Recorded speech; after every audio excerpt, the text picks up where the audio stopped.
língua e depois inventaram uma segunda. A primeira foi inventada na base do alemão e do inglês. E depois, quando inventaram o Esperanto, inventaram na base do alemão, do inglês, do latim e do grego. E essa língua ficou mais perfeita, que é o Esperanto atual. Alguém quer ser inteligente, quer ter recursos e coisa, que estude Esperanto e deixe de ser burro.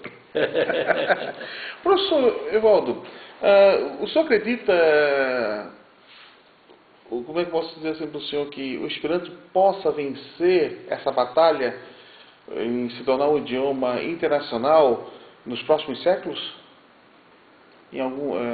Ou o senhor acha que pode acontecer um revertério?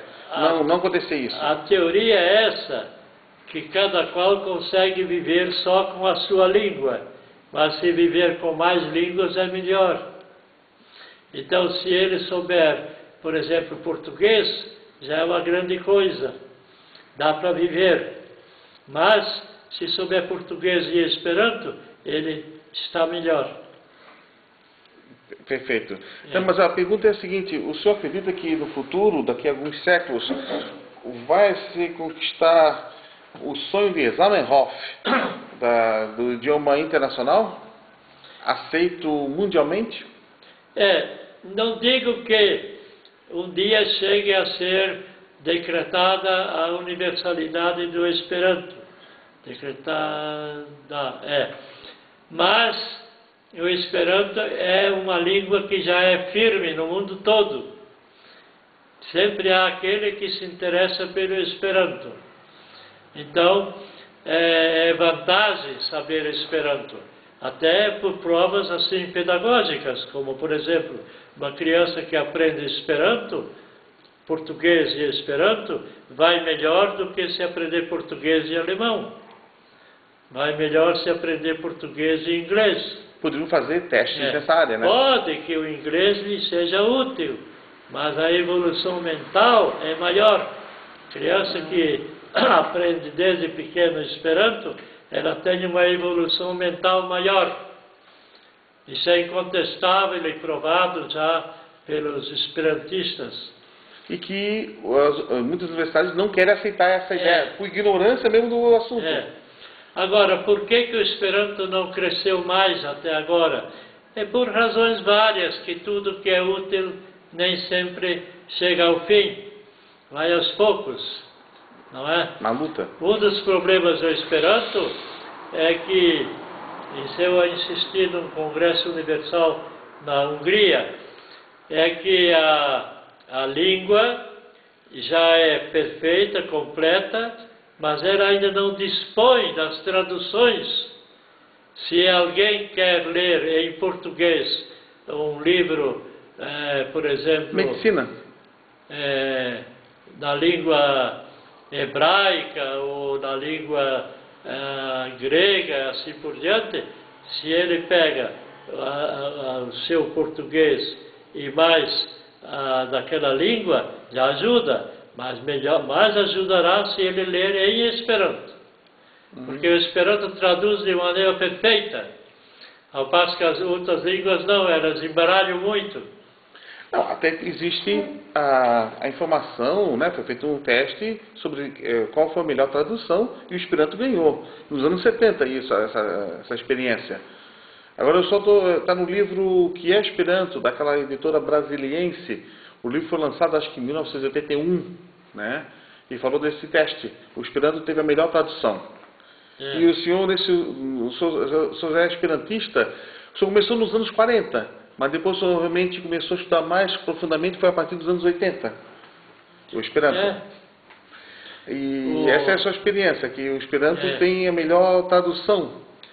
O Esperanto tem melhor tradução e mais fácil tradução. Porque a língua já é bem calculada. Por exemplo, assim, o verbo no português, em geral, é irregular, né? Agora, no Esperanto, ele não é irregular. Logo tem tudo. Por exemplo, no presente, o verbo no Esperanto termina em as, no português. Que maravilha, que embaralhamento. Tem primeira conjugação, tem segunda, tem terceira e assim. Esperanto não. É presente, as. É passado, is.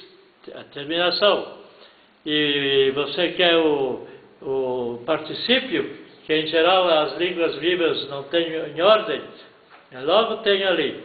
Você tem tudo perfeito do Esperanto.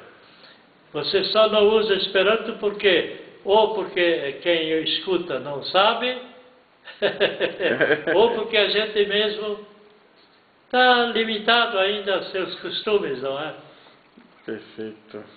Professor Evaldo, agora mudando um pouco o assunto, mas no assunto de línguas.